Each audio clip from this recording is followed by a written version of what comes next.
Hello guys, welcome to Designverse Bangla. আপনি কি Canva ব্যবহার শুরু করতে চান কিন্তু অ্যাকাউন্ট কিভাবে খুলতে হয় জানেন না? তাহলে এই ভিডিওটি আপনি জন্য। আজ আমরা step by step Canva account তৈরি করে শিখবো একদম সহজভাবে। ক্যানভা হলো বর্তমানে সবচেয়ে জনপ্রিয় অনলাইন ডিজাইন প্ল্যাটফর্মগুলো একটি। YouTube thumbnail, Facebook post, presentation, logo সবকিছু তৈরি করা যায় খুব সহজে। আর শুরু করার জন্য প্রথমে লাগবে একটি ক্যানভা অ্যাকাউন্ট। প্রথমে আপনার ব্রাউজার খুলুন, তারপর লিখুন canva.com। আমি অলরেডি করে আছি canva.com। তখন আপনি এই ব্রাউজারে এই ওয়েবসাইটে চলে আসবেন। এটা হচ্ছে ক্যানভার অফিসিয়াল ওয়েবসাইট ওপেন হলে উপরের দিকে সাইন আপ, এই যে সাইন আপ আছে, লগ ইন আছে। তাহলে আপনি যেহেতু নতুন তাহলে সাইন আপ করতে হবে। আপনি জাস্ট এটির দিকে লক্ষ্য করুন, সাইন আপ বা লগ ইন। তাহলে আপনি সাইন আপে ক্লিক করবেন। যেহেতু নতুন, কন্টিনিউ ইমেল বা অ্যানাদার ওয়ে, আপনি ইমেল দিয়েও করতে পারেন বা অন্য ফাংশন দিয়েও করতে হবে। যেরকম ইমেল দিয়ে হলে আপনার একটা ইমেল লাগবে আর পাসওয়ার্ড দিতে হবে, স্ট্রং পাসওয়ার্ড বা আপনার নাম দিতে হবে। এটার জন্য আলাদা আরেকটি ভিডিও আমি তৈরি করবো। জাস্ট এখন কাজের সুবিধার্থে আমি অন্য বলতে যাচ্ছি।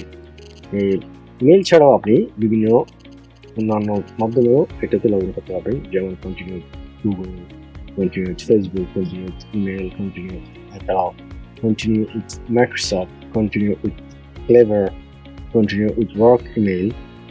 আপনি জাস্ট যদি আপনার একটি জিমেল থাকে তাহলে আপনি এটাতে ক্লিক করবেন।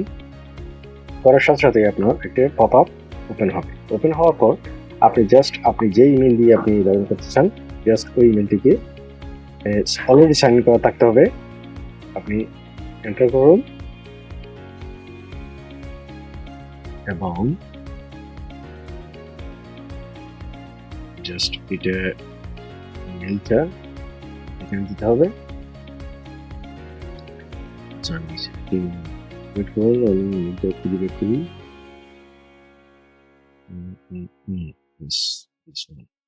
এই টেক্সটটা আপনার মনে হতে পারে আপনার কাছে টেক্সটটা নাও আসতে পারে।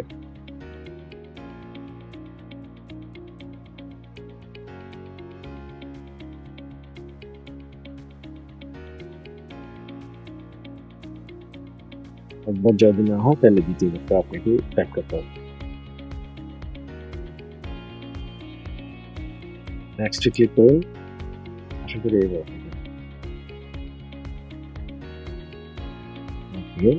আপনার ইমেলটা, ইমেল যেহেতু আপনার ইমেল দিয়ে দিয়েছেন অলরেডি, হ্যাঁ আপনার ইমেলটা আপনার ইমেলের মাধ্যমে এটা লগ ইন হচ্ছে। ভালো কথা।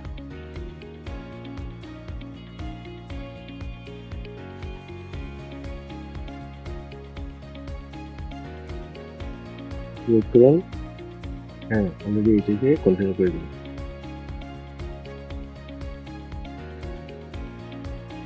লগ ইন হচ্ছে। তারপর want to log in faster, আপনারা যদি দ্রুত লগ ইন করতে চান তাইলে add a passkey to log in instantly using your fingerprint, face or screen tap lock.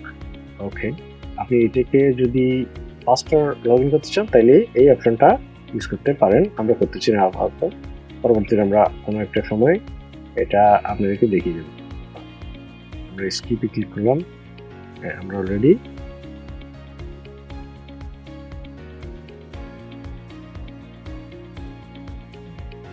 আপনি অলরেডি ক্যানভার ভিতর প্রবেশ করছেন, করে ফেলেছেন অলরেডি। এই যে পপ আপটা আসছে এটা আমি সাজেস্ট করবো আপনাদেরকে সবকিছু পড়ার জন্য আপাতত এটাকে ক্লোজ করে দিন। প্রত্যেকবার লগ ইন করার পর আপনাকে অপশনটা দেখাবে। আমরা অলরেডি ক্যানভাতে প্রবেশ করে ফেলেছি। এখন ক্যানভা আপনাকে বিভিন্ন ধরনের অপশন দিয়ে দিয়েছে। এই অপশনগুলোর মাধ্যমে আপনি অনেক কিছু করে ফেলতে পারবেন। এখন আপনার ক্যানভা ড্যাশবোর্ড অলরেডি রেডি, সবকিছু রেডি। এখন থেকে আপনি ডিজাইন তৈরি করতে পারবেন, যেমন thumbnail, social media post, presentation. এখন আপনার এখানে প্রেজেন্টেশন আছে, সোশ্যাল মিডিয়া পোস্ট আছে, video, doc, whiteboard, sheet, website, email, এই সব কিছু আপনি ক্যানভার মাধ্যমে করে ফেলতে পারবেন। Photo editor, custom size, upload এবং মোর যদি আপনি ক্লিক করেন আপনার অন্যান্য অপশনগুলো আপনাকে দেখাবে। আমরা আপাতত এত কিছু যাচ্ছি না, সব কিছুই আপনি করবেন। আপনি ক্লোজ করবেন এবং ক্যানভা মাঝে মাঝে আপনাকে ক্যানভা প্রো ট্রায়াল দেখাবে। যেমন মনে করুন আপনার লগ ইন করার সাথে যে ডায়লগ বক্সটা আসছে, আপনাকে জাস্ট প্রো ভার্সনটাকে ইউজ করার জন্য আপনাকে উৎসাহিত করছে। এই ভার্সনে অনেক পাওয়ারফুল ফিচার আছে যেগুলো দিয়ে আপনার সবকিছু করে নেবেন। এইভাবে খুব সহজে ক্যানভা অ্যাকাউন্ট তৈরি করা যায়। ভিডিওটি হেল্পফুল লাগলে লাইক দিন, সাবস্ক্রাইব করুন, কমেন্টস করুন। কোনো কিছু ভালো না লাগলে বা কোনো জিনিসটা আপনি বুঝতে পারেন নাই এইটার বিষয়ে কমেন্ট করুন এবং ভিডিওটি বন্ধুদের সাথে শেয়ার করুন। আর ক্যানভা শেখার এই প্লেলিস্টটি ফলো করুন। পরের ভিডিওতে আমরা ক্যানভা ড্যাশবোর্ড এক্সপ্লোর কিভাবে করতে হয় তা জানবো। ততক্ষণ পর্যন্ত সবাই ভালো থাকবেন। ধন্যবাদ। আল্লাহ হাফেজ।